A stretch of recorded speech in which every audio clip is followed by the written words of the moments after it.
So they led him away to the house of the high priest. And all the chief priests and the scribes and the elders gathered together. And Peter followed at a distance, right into the courtyard of the high priest.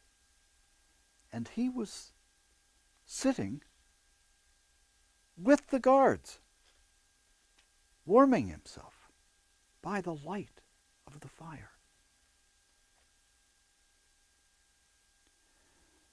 Now the chief priests and the whole Sanhedrin sought testimony against Jesus in order to put him to death, but they couldn't find any. For the witnesses gave false testimony, and their testimony did not agree.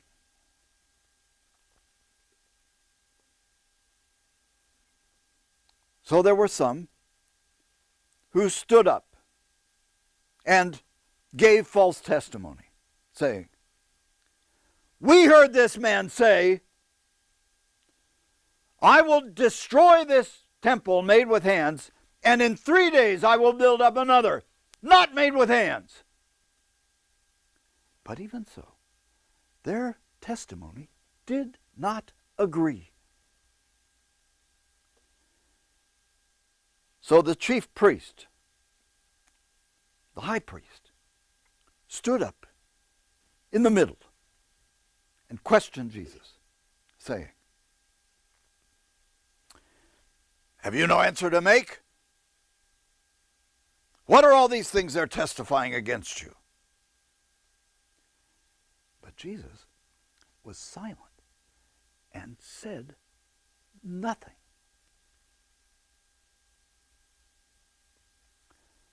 So once again, the chief priest questioned him, and he said to him, "Are you the Messiah, the Son of the Blessed?" And Jesus said,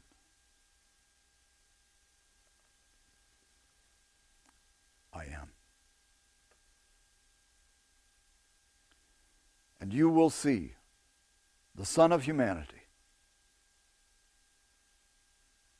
seated at the right hand of power and coming from the clouds of heaven."